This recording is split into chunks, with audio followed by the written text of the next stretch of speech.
was Kung Fu fighting.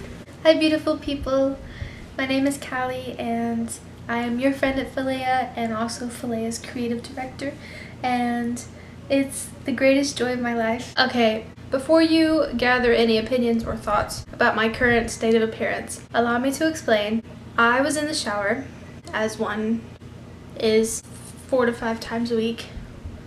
Maybe 6, maybe 7, I don't know. A lot of my showers are filled with exfoliating and reflecting, 2 of my favorite things. And I was just reflecting on my day and what I'm currently learning, and I was like, this would be a great thing to talk about with all of you beautiful people. And what I love about inspiration is that it literally follows you everywhere. To be honest, as a creative, most of my wild, whimsical, wacky ideas come from either the shower, washing dishes, or at 3 a.m. when I'm trying to sleep, if I'm sleeping. I really like it that way. It changes. The atmospheres are always different, but those are mainly where I'm inspired lately, which is the shower, doing chores, and right in the middle of when I'm sleeping. With all of that to say, I was in the shower, just showering, and I wanted to talk about what it's like in reality to actually have a hard conversation and how to have one. What kind of mindset you need to be in order to have a hard conversation,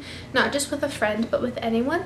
And no matter what the conversation is going to be about, I wanted to give you some helpful tips and frame of mind that will be really helpful for you to tackle those hard conversations that benefits both people. I found myself like scurrying out of the shower, trying to get dressed as fast as I could and sit down and film this video, and I just felt so excited because this is a really important thing that I want to share my heart on, and it's not often talked about, and if it is talked about, it's talked about in the wrong posture or line of thought. Whatever we are sharing with you guys here at the Philia Collective, we always want you to know that it's something we're walking through as well. Whatever it is, whether it's you realized you were settling for something in a friendship, or you're having a hard conversation, you didn't know how to navigate this new challenge, or you're mourning the loss of a friendship, anything to do with friendships, anything that we're sharing with you guys, we want to remind you that we're also walking through that in the present time that we're sharing it. And I find that it's most relevant and fresh in our heads, and we connect to it the most when we're currently walking through it ourselves. So what I'm currently walking through in this season of my life is having hard conversations with people that have hurt me. Some of these people are in my past, you know, like we don't communicate anymore. Some of these people I've ended friendships with.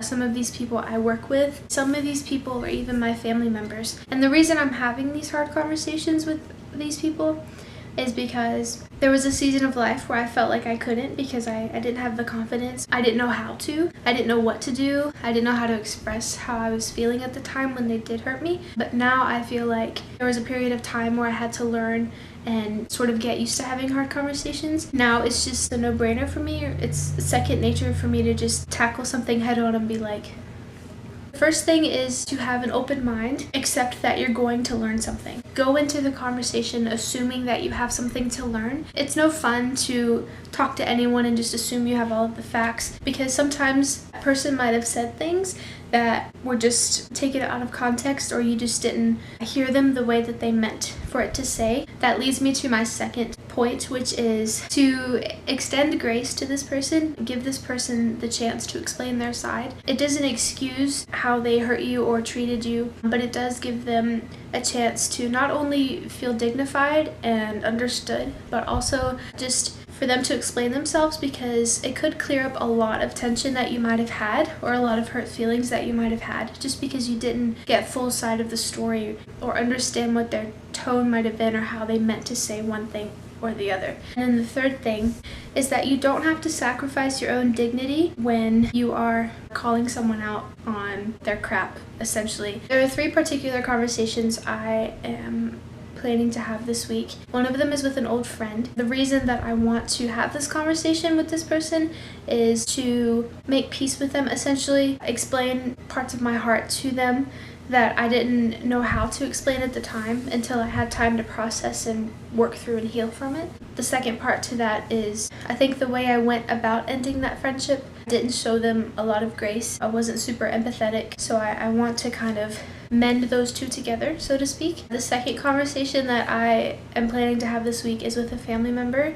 I basically feel like I don't have much of a relationship with this person based on their character and their tone of voice and the way that they treat me sometimes, and so I don't feel very safe or understood in their presence. And it's really hurting me because this person is super close to me, and it's just something I really want. You know, I want to see this relationship, like, I want things to get better in this relationship with this family member, and I think the first step in that is bringing to light how they make me feel. Which brings me to my fourth thing I wanted to share with you guys, which is you can bring up how you feel or how you were treated by taking ownership of your feelings without condemning the other person. For example, the third conversation that I want to have this week is with someone that I currently work with. They had made a comment today at work. The comment that they made essentially triggered something I had worked so hard on to heal from and find confidence in. All three of these conversations are similar because I'm not pointing fingers and saying you're a mean person. I'm not saying you are this or you are this. I'm not judging their character. I don't have to be their best friend, right? But I do want to clear things up and clear the air and have peace there if possible. Because we're not responsible for what they might respond with, right? Or whether or not they respond at all. That's not up to us. But what is up to us is how we respond and how we decide to go about things and how we treat them in that process, right? I want to keep you guys updated on how this week goes with these conversations.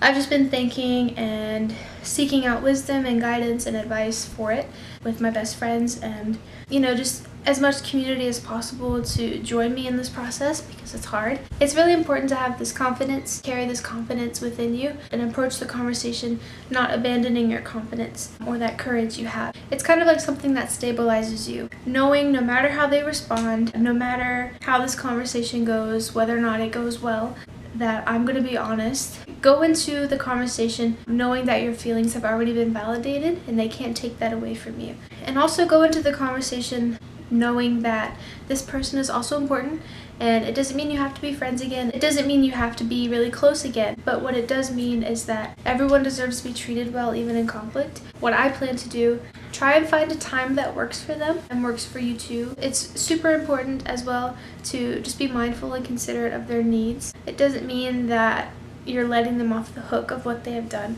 because in a way, by bringing these things to their attention, you're helping them. You're being a good friend to them by making them aware of mistakes they made. This essentially makes them aware of it so that they can do better, right? We don't know better sometimes, so we can't do better. We do better when we know better, right? And so basically what I plan to do is say, hey, for example, for the conversation that I'll have with my old friend, I will be considerate of the way that they communicate, but also try and encourage them to meet with me in person, because I communicate better in person, whereas they communicate better over text. But I can't get my point across or my tone across in text as well as they might.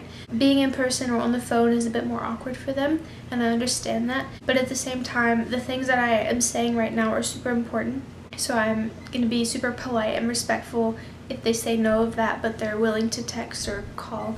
Taking that step and saying, hey, would you be able to like hang out with me for a few hours? There's some things I just want to share with you. Is that okay? Be open-minded even in that process, even if you don't agree or see it the way that they do. If you hope to have good results from these conversations, and remembering the goal is unity, it doesn't mean that you have to be BFFs once again, but what it does mean is that you're just walking in peace, free of tension, really just hoping for the best on their side. For my conversation that I'm going to have with my coworker, I'm going to say, hey, a comment you made a few days ago, it really impacted me this way, and it happened to be in a negative way. And I believe in the best of you, and I really appreciate you, respect you, and care about you. I know you probably didn't mean it or intend for your comment to affect me the way that it did, but I just need you to know that, and I also want to understand your side of the story. I want to understand why you said that, but I also needed to communicate that to you, because what you said to me wasn't really okay to me. We teach people to treat us by what we do or do not accept. It doesn't mean being violent or aggressive about it. It just means saying, hey, what you said to me really hurt me and it wasn't okay with me. I don't want you to treat me like that again. It's simple. It's knowing what you're worth, even in simple conversations. And it's possible to be kind and respectful about it. People don't respond to aggression well. They only respond aggressively. But what you want is peace, right? Peace and unity are your goals here. What I'm learning is that people don't respond well to aggression or judgment or condemnation, but what they do respond well to is grace. And then for the conversation that I'm gonna have with my family member, I'm gonna say, you know, I really miss you. And I wish our relationship was different. I really wish that we could have these moments together and that we could share these moments together that I share with people in my life that are like you in terms of your role. But there are things that hinder us from having that type of relationship, that solid, happy, healthy relationship. And part of it has to do with the way that you treat me and the way that you speak to me and how I don't feel safe in your presence. And I don't like feeling like that. And I want you to know that I love you and I know that you love me. And I want our relationship to be healthy, and I'm sure that you do too. But there are things we have to talk about and bring to light first. And like I said, guys, I'm walking through this with you. Yeah, tough conversations are tough. They're uncomfortable sometimes. They're extremely vulnerable because you don't know what the response is going to be or if you'll even get one. But I think you're super brave to try it anyways, and you're super brave to tell the truth even if it hurts. It's always important to tell the truth and bring things up to light in a healthy, respectful, kind way. It's possible. Don't want to offend or point fingers or attack somebody's character or identity based on something they might not have even meant, you know. And oftentimes we treat people the way that we know how to. It's just like we're on one big team and we're just teaching each other our own personal boundaries, right? It's hard to look at it that way, but when you decide to, it's just beautiful the way everything works out. And it's a learning process. It's hard, guys. I get it. Like, I really do understand it. It takes a lot of patience, a lot of forgiveness. It takes a lot of open-mindedness, knocking down your pride and saying, look, I know I did not deserve this, right? But I'm still gonna give this person a chance to explain and share their heart. And the last thing I want to do is dehumanize them or make them feel worse about themselves, because we're all just helping each other out, right? And that's revolutionary in itself. Anything truly honest and authentic always appears to be new in some way. I've learned this week, I actually learned that today. I'm really, really proud of you for having conversations that are tough. I'm really proud of you for your vulnerability and your courage, just for knowing what you're worth.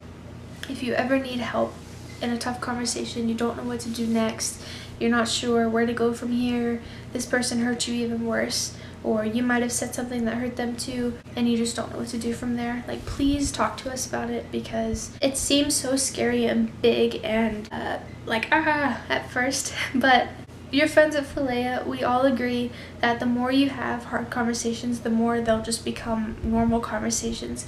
They seem hard in the beginning because it's not often anymore that people are truly honest and respectful in expressing how they were feeling or being treated in a kind manner, in a way that produces healthy, positive results. This isn't common, and we get that. But what we have seen, it's always worth it to communicate how you're feeling to that person.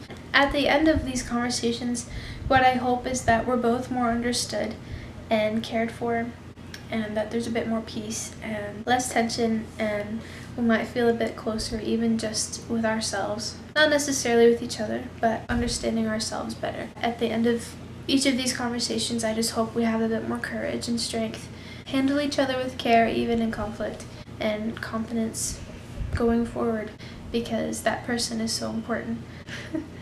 And that's the goal. Thank you for listening to my heart this evening. I love you so much. I'm so proud of you. And your friends of Philia are proud of you as well.